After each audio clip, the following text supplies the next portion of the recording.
नमस्कार। आज हम बात कर रहे हैं भारत की फिनटेक क्रांति की। मतलब ये जो बदलाव आ रहा है फाइनेंशियल सेक्टर में, हमारे पास कई स्रोत हैं जो बता रहे हैं कि भाई ये सब क्यों हो रहा है, कैसे हो रहा है और इसका असर क्या है। कोशिश रहेगी कि इसे आसान शब्दों में समझें। और देखिए, शुरू करते हैं एक जबरदस्त आंकड़े से। भारत का यूपीआई सिस्टम हर महीने 18 अरब से ज्यादा लेन देन संभाल रहा है। कमाल है ना? बिल्कुल। और ये आंकड़ा तो हर दिन बढ़ ही रहा है। ये जो क्रांति हम देख रहे हैं ना, इसकी जड़ में है भारत का डिजिटल पब्लिक इंफ्रास्ट्रक्चर, मतलब डीपीआई। इसमें इंडिया स्टैक का बहुत बड़ा रोल है।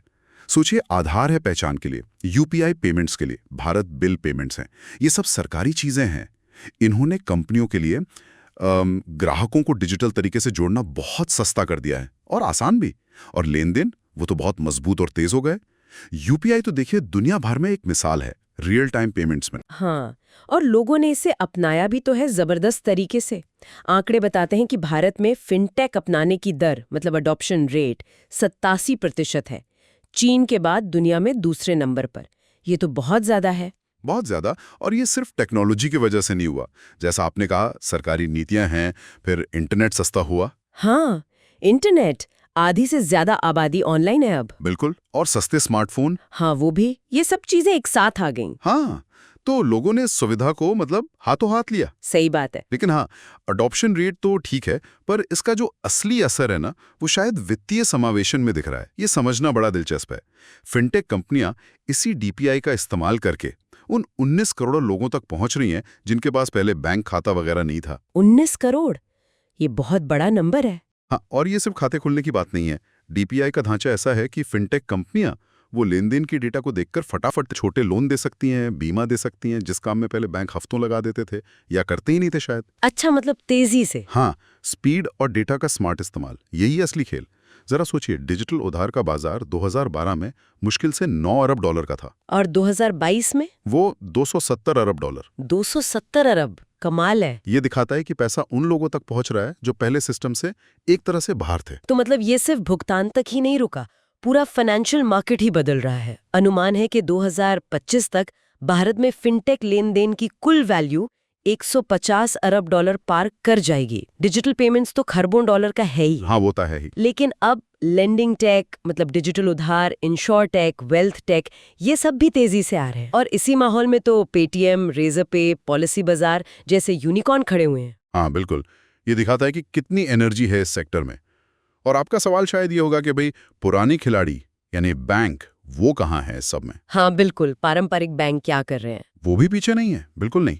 बड़े बैंक जैसे एसबीआई का योनो ऐप है, यू ओनली नीड वन, है ना? हाँ, योनो। और एचडीएफसी का पेज ऐप है। ये सब पूरी तरह डिजिटल मैदान में है। एचडीएफसी के तो मेरे ख्याल है 57% ग्राहक इंटरेक्शन अब मोबाइल से ही होते हैं। अच्छा। और सरकार भी इसे पुश कर रही है। डिजिटल इंडिया जैसी पहले हैं। आरबीआई भी काफी एक्टिव है।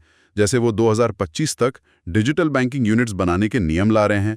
और फिनटेक के लिए एक सेल्फ रेगुलेटरी ऑर्गेनाइजेशन SROFT, उसका भी ढांचा सुझाया है, ताकि इनोवेशन भी हो और मतलब सुरक्षा भी बनी रहे। लेकिन जब सब कुछ इतनी तेजी से डिजिटल हो रहा है तो सुरक्षा एक बड़ा सवाल बन जाता है ना।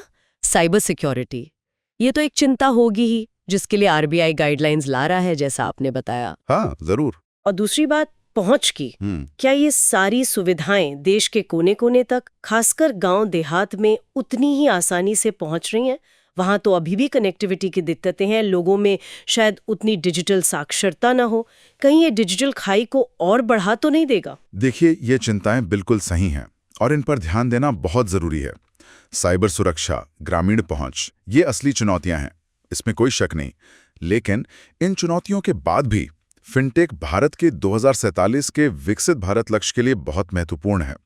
ये उन गैप्स को भर रहा है जो पहले थे, उन लोगों तक सेवाएं पहुंचा रहा है जिन्हें पहले अनदेखा किया जाता था। और एक मजेदार बात देखिए, भारत में कंपनियां टेक्नोलॉजी पर अपने खर्च का सिर्फ 7-9% लगाती हैं, जबकि दुनिया भर में औसत 10% से ज्यादा है।